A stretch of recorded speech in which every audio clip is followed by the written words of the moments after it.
c'est une mission du ministère de la Pêche qui était venue. Donc au bureau, on a eu l'occasion de parler de l'infrastructure du quai de pêche pour voir quand même comment essayer de pouvoir peut-être terminer les travaux. Parce que vous n'êtes pas sans savoir que les travaux sont à l'arrêt depuis un certain temps. Et depuis très longtemps quand même, nous sommes en train de travailler là-dessus en rapport avec les services techniques.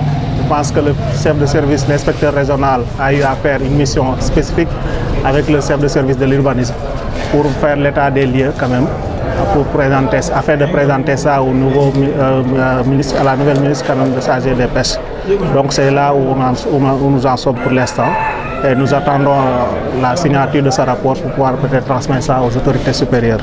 Et nous espérons qu'une fois que ce rapport soit transmis, quand même des corrections, ou en tout cas nécessaires, seront apportées pour que vraiment ce quai de pêche qu'on a longtemps attendu puisse être fonctionnel. L'objet de cette réunion, c'était la mise en place du CLPA. Le CLPA, c'est un dispositif prévu, en tout cas le conseil local de pêche artisanale, prévu, dirigé par le préfet comme président du CLPA, autant pour moi, assisté par un coordonnateur qui est issu des acteurs de la pêche. Donc pour dire que nous avons parlé d'abord du statut, de l'arrêté d'abord qui a mis en place de ce CLPA, afin de revenir également sur le règlement intérieur.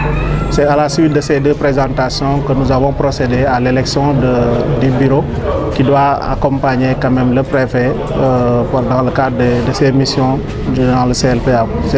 Entre autres de ces missions, c'est vraiment essayer de travailler pour la valorisation des ressources halieutiques, mais également faire le suivi et la surveillance en tout cas de la pêche dans le département.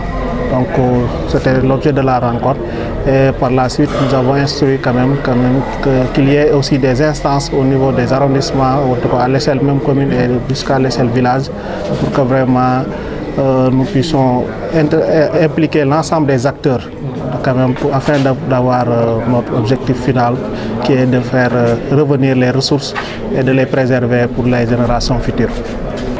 Et en faisant d'abord le travail de démultiplication auprès de leurs pairs, parce que c'est le travail de sensibilisation qui doit d'abord devancer.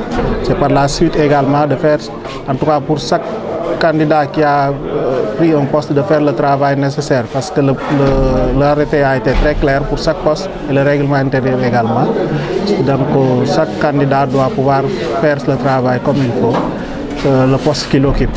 Et c'est dans ce sens quand même qu'on les invite quand même de travailler en étroite collaboration avec les services techniques sous la supervision de l'autorité administrative que nous sommes.